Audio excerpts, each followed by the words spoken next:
ஒரு பிரியத்துல கணவன் அங்க இருந்து நெருங்கி வருவான். என்ன இப்படி இருக்கிற அப்படின்னு மனைவிட்ட வந்தான்னா, இந்த அது வாங்கணும் வாங்கணும் நான் சொல்லிக்கிட்டே இருந்தேன்ல, அதை எப்ப வாங்க போறீங்க பாருங்க. அவன் மனித இயல்பான இயற்கை அன்போடு குழைந்து மனைவியை நெருங்கி வரும் பொழுது ஒரு மெட்டீரியலிஸ்டிக்கான லாபம். நான் உங்ககிட்ட சொல்லிக்கிட்டே இருக்கிறேன்ல, அந்த நகை வாங்கணும் வாங்கணும் சொல்லிக்கிட்டே இருக்கிறேன்ல, எப்ப போய் வாங்க போறீங்க நீங்க?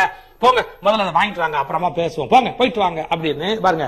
குழைந்து நெளிந்து உயிரின் இயற்கை உணர்வோடு கணவன் நெருங்குகிற போது அவனை எக்ஸ்ப்ளாய்ட் பண்ணணும் அப்படிங்கிற எண்ணம், சுரண்டுதல் அப்படிங்கிற உணர்வு, இதை இப்ப பயன்படுத்திக்கிட்டு ஒரு மெட்டீரியலிஸ்டிக் ஆப்ஜெக்ட் ஏதாவது ஒன்று அடைந்து விட வேணும்னு மனைவி விரும்புனா விரிசல். இவ சாதாரணமா உட்கார்ந்துருக்கா, இவளை நம்ம சௌரியத்துக்கு நம்ம ஏன் பயன்படுத்திக்க கூடாது அப்படின்னு கணவன் விரும்ப ஆரம்பிச்சா விரிசல். இப்ப உலகியல்ல என்ன அந்த ஆரம்பத்தை கண்டுபிடிச்சிருக்கிறா ஒரு மனிதன்.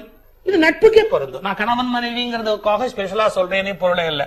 உங்களோட பழகிற நண்பர்களை யோசிச்சு பாருங்களேன். உங்களை எப்படி யூஸ் பண்ணிக்கலான்ற எண்ணத்தோட யாராவது பழகுனா உங்களுக்கு பிடிக்குமா? சார் அவன் கையில செல்போன் வச்சிருப்பான் சார், நம்ம போனை பார்த்தவன் கால் பண்ணுவான் சார். அவன் கையில வச்சிருக்கான், அவனுக்கு வேண்டிய அளவுக்கு அவனுக்கு இருக்கு. இருந்தாலும் இப்ப ஒரு கால் எதுக்கு வேஸ்ட் பண்ணணும் அப்படின்னு நமக்கு பண்ணுவான். இதை விட சில பேரு கொஞ்சம் மிஸ்டு கால் போட்டு நம்மள பண்ண சொல்லுவான். உங்ககிட்டதான் இருக்கு இல்ல, நீ பேசலாம் இல்ல. அது அவன் காசு வீணாடப்படாது, அவன் காசு அவனுக்கு மிச்சமா இருக்கணுமா. அதான் சொன்னான், போனை எவனோ கண்டுபிடிச்சான், மிஸ்டு கால இந்தியன் தாண்டா கண்டுபிடிச்சான். ஏன் அவனை எப்படி எக்ஸ்ப்ளாய்ட் பண்ணலாம்? இவர் கொடுத்துருவாரா மிஸ்டு கால், உடனே அவர் இவரை கூப்பிட்டு பேசணுமா? ஏன் அந்த காசு இவருக்கு செலவாக கூடாதான்? என்ன இது? நமக்கு அப்படி யாராவது தொடர்ந்து நம்மளை உபயோகப்படுத்திக்கிட்டே இருந்தா அவங்க மேல நமக்கு அன்பு வருமா? நம்மளை எப்படி பயன்படுத்தலாம்? வெயிட் பண்ணுவான் கரெக்டா. சில பேர் வெயிட் பண்ணுவான். எப்படி நம்ம வண்டி எடுத்துட்டு புறப்படுவோம், நம்ம வண்டியில ஏறி போயிடலாம். சார் நீங்க ஒரு பைக் வச்சிருக்கீங்க, நான் ஒரு பைக் வச்சிருக்கேன், என்ன பண்ணணும்? ஒரு நாள் போகும்போது நான் உங்களை கொண்டு போய் ஆபீஸ்ல விடுறேன்னா, சார் நாளைக்கு நீங்க ரெடியா இருங்க, நான் வந்து உங்களை கூட்டு போறேன்.